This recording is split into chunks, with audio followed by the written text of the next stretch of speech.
Everyone, welcome to हमारी अपनी पाठशाला। आज हम हिस्ट्री का एक और टॉपिक करने जा रहे हैं जो है कि governor general of India and viceroy. इससे पहले हमने सारे गवर्नर जनरल कर लिए थे, आज हम वॉइसरॉय करेंगे। तो सबसे पहले हम जानते हैं कि वॉइसरॉय क्यों बने। After the revolt of 1857 the company rule was abolished and India came under the direct control of British crown. 1857 का रिवोल्ट के बाद जो कंपनी थी वो पूरी तरीके से बर्खास्त कर दी गई क्राउन के द्वारा, और जितनी पावर्स थी वो ब्रिटिश क्राउन के हाथों में चली गई। Government of India act 1858 passed which change the name of post governor general of India by viceroy of India. 1858 act के तहत गवर्नर जनरल की पोस्ट को चेंज करके वॉइसरॉय की पोस्ट में बदल दिया गया। Viceroy was appointed directly by the British government, और ये जो भी वॉइसरॉय होते थे वो ब्रिटिश गवर्नमेंट द्वारा डायरेक्टली अपॉइंट किए जाते थे। लॉर्ड कैनिंग जो थे वो फर्स्ट वॉइसरॉय थे इंडिया के, और ये वॉइसरॉय डायरेक्ट रिप्रेजेंट करते थे क्राउन को, ये क्राउन के लिए आंसरेबल थे। आइए जानते हैं हमारे फर्स्ट वॉइसरॉय के बारे में जो कि हैं लॉर्ड कैनिंग। इनके कार्यकाल 1856 से 1862 तक रहा, जिनमें इन्हें रिवोल्ट ऑफ 1857 का सामना करना पड़ा। इन्हीं के कार्यकाल के दौरान 3 यूनिवर्सिटीज़ बनी जो कि थी कैलकाटा, मद्रास और बॉम्बे प्रोविंस में। ये 1857 में बनी। इस टाइम पे ईस्ट इंडिया कंपनी का ट्रांसफ़र कर दिया गया पावर सारा का सारा क्राउन को। हमारे नेक्स्ट वॉइसरॉय थे जो थे लॉर्ड जॉन लॉरेंस। इनके कार्यकाल 1864 से 1869 तक चला। इन्होंने भूटान वॉर फेस किया जो कि ब्रिटिश और भूटान के बीच हुआ था। इनके कार्यकाल में हाई कोर्ट की स्थापना हुई जो कि कैलकाटा, बॉम्बे और मद्रास प्रोविंस में 1865 में की गई।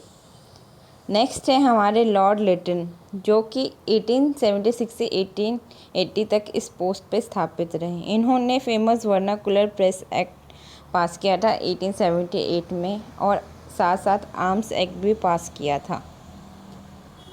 आर्म्स एक्ट क्या था कि जो रेगुलेटिंग बॉडीज़ थी वही, और जो मेन मेंबर्स थे गवर्नमेंट के उन्हें ही वेपन्स वगैरह को इकट्ठा करके या अपने पास रखने की परमिशन थी, और बाकियों को मैंडेटरी लाइसेंस चाहिए होता था अगर उन्हें कोई भी गन वगैरह या वेपन अपने पास रखना है। ये कुछ एक्सक्लूसिव ग्रुप भी थे जिन्हें परमिशन थी कि वो कोई भी तरह का वेपन अपने साथ रख सकते हैं। इसी दौरान क्वीन विक्टोरिया को केसरे हिंद की उपाधि से सम्मानित किया गया था। नेक्स्ट हमारे वॉइसरॉय थे लॉर्ड रिपन। इन्होंने वर्नाकुलर एक्ट को और मजबूती से स्थापित करने के लिए कहा, और फर्स्ट फैक्ट्री एक्ट 1881 भी लाया।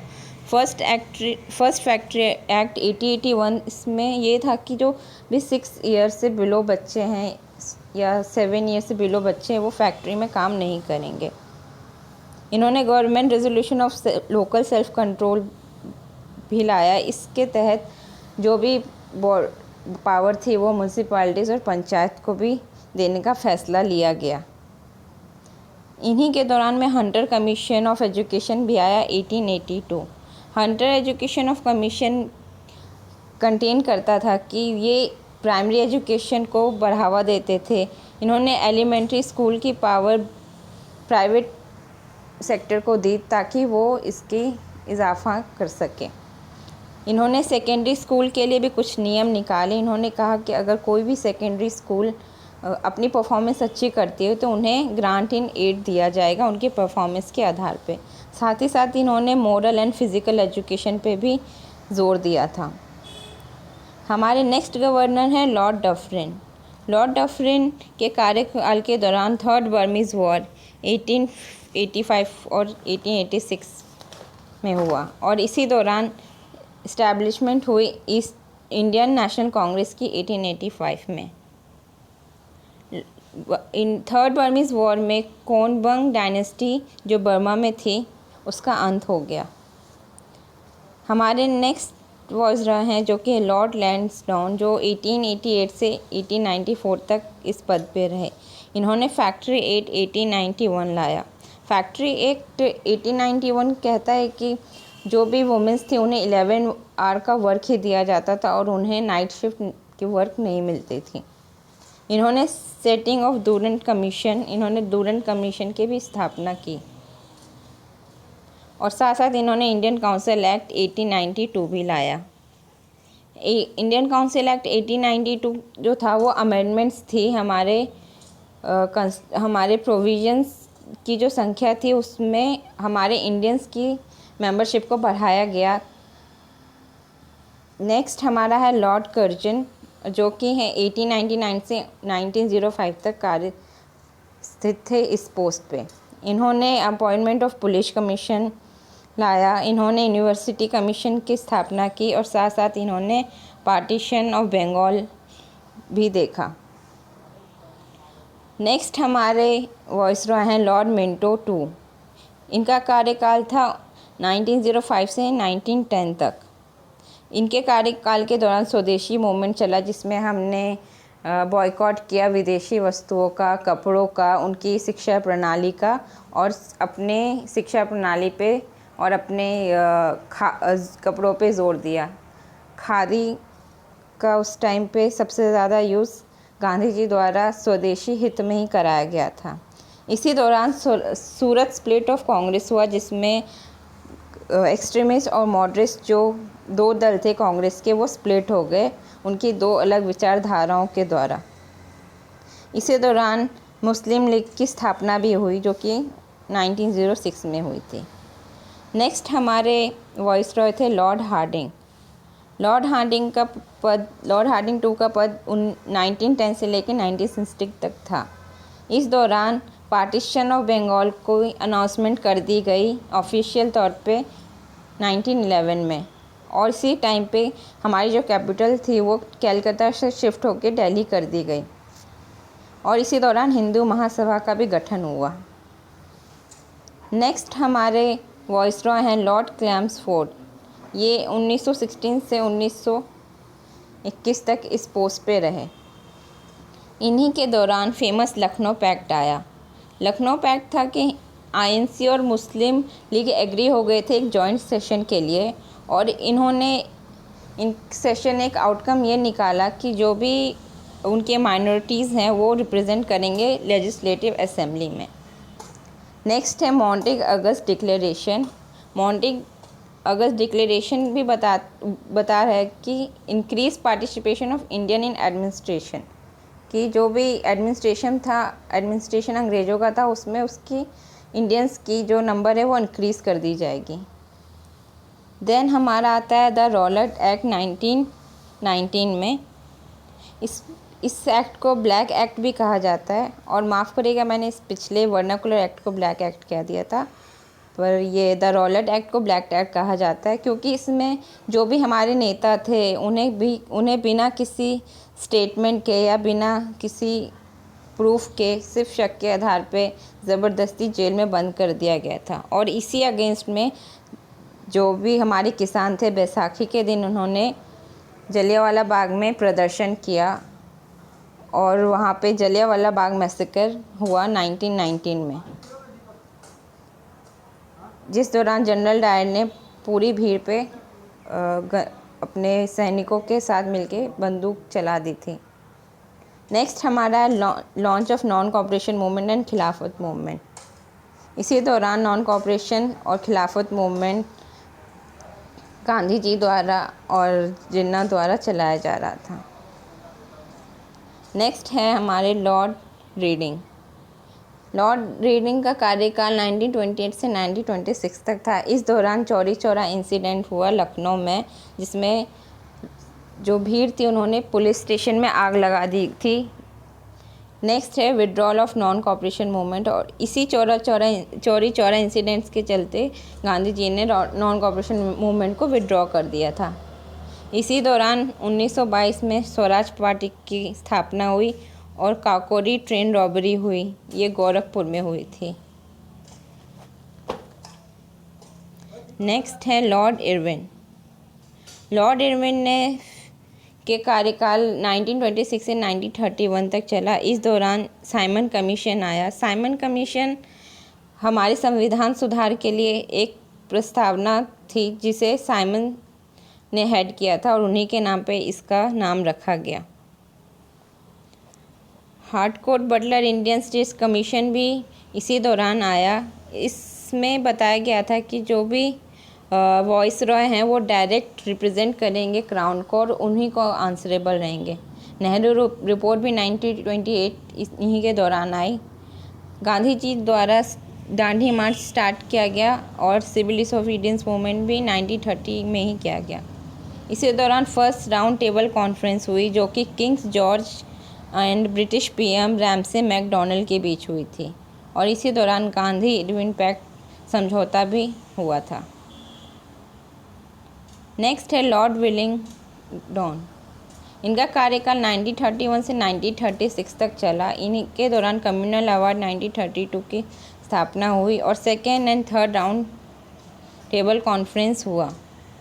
Second round table conference Gandhi ji और आईएनसी के बीच हुआ था।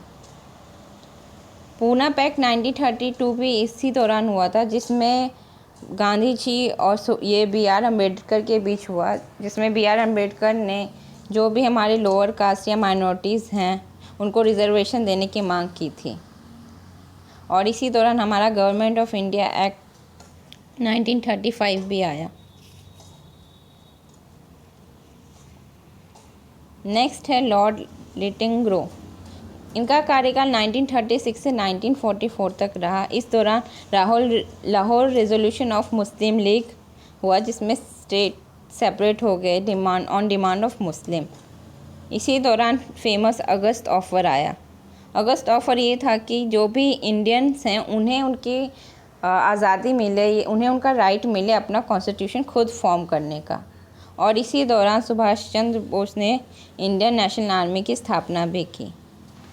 क्रिप्स मिशन 1942 भी इन्हीं के कार्यकाल के दौरान आया जिसमें भारत ने सहयोग किया था वर्ल्ड वॉर 2 में ब्रिटिशर्स का साथ देने के लिए। ये एक असफल प्रयास रहा ब्रिटिशर्स द्वारा। इसी दौरान क्विट इंडिया मूवमेंट 1942 में स्टार्ट हुआ। नेक्स्ट हमारे जो वॉइसरॉय थे वो थे 1944 से 1947 तक सी गोपालाचारी। इनके द्वारा सी गोपालाचारी CR फॉर्मूला इन्होंने यूज़ किया था। इन्होंने Wavell's plan and Shimla conference किया था। इनके प्लान के अकॉर्डिंग जो भी मेंबर थे उसमें इंडियन और मुस्लिम को इक्वल रिप्रेजेंटेशन दी थी असेंबली में और साथ साथ जो सिख और अदर माइनॉरिटीज़ थे उनको भी रिजर्वेशन दिया था। इसी के साथ हमने कैबिनेट मिशन 1946 में देखा कि इसमें प्रोविंशियल ग्रुपिंग बनाई गई थी और फॉर्मेशन ऑफ कॉन्स्टिट्यूशन असेंबली भी बनाया गया था ताकि हम अपना कॉन्स्टिट्यूशन खुद बना सकें। इस दौरान डायरेक्ट एक्शन डे भी मनाया गया और अनाउंसमेंट हुआ ब्रिटिश रूल को ख़त्म करने का। हमारे लास्ट जो फॉरेनर वॉइसरॉय रहे थे वो थे लॉर्ड माउंटबेटन। इनका कार्यकाल 1947 से 1948 तक रहा। इन्होंने जून 3 प्लान दिया। इस दौरान सेपरेशन हुआ इंडिया और पाकिस्तान का। इसके लिए इन्होंने रेड क्लिफ मिशन बनाया for the separation of India and Pakistan, जिसमें रेड क्लिफ कमीशन में रेड क्लिफ जो थे उन्होंने इंडिया और पाकिस्तान की बाउंड्री डिवाइड की पंजाब और बंगाल के साथ। और इंडिया आज़ाद हुआ 15 अगस्त 1947 में। जो हमारे लास्ट गवर्नर थे चक्रवर्ती राजगोपालाचारी, वो पहले और आखिरी गवर्नर थे जो कि कोई इंडियन थे और इनका कार्यकाल था 1948 से 1950 तक। और इसके बाद ये पोस्ट बर्खास्त कर दिया गया हमेशा के लिए। आइए चलते हैं कुछ प्रीवियस ईयर इम्पोर्टेंट क्वेश्चंस पे जो इनसे रिलेटेड हैं। पहला क्वेश्चन है who known as the father of local self government in India? He was lord Ripon. Next question है kingdom occupied by Bentinck with doctrine of lapse? It was Jhansi, Sambalpur, Satara and Jaipur. Doctrine of lapse आपको पता ही था कि जब अगर किसी भी राज्य या राजा का वारिस नहीं होता था तो जो भी प्रॉपर्टीज़ थी वो कंपनी के अंडर आ जाती थी। Who induce permanent land revenue system? Permanent land revenue system establish किया गया लॉर्ड कॉर्नवालिस द्वारा। Which year the office of governor general was created during British India? British India का ऑफिस कब क्रिएट हुआ governor general का? 1773 AD में। और यही रेगुलेटिंग एक्ट 1773 था जिसके तहत गवर्नर जनरल की पोस्ट भी बनी।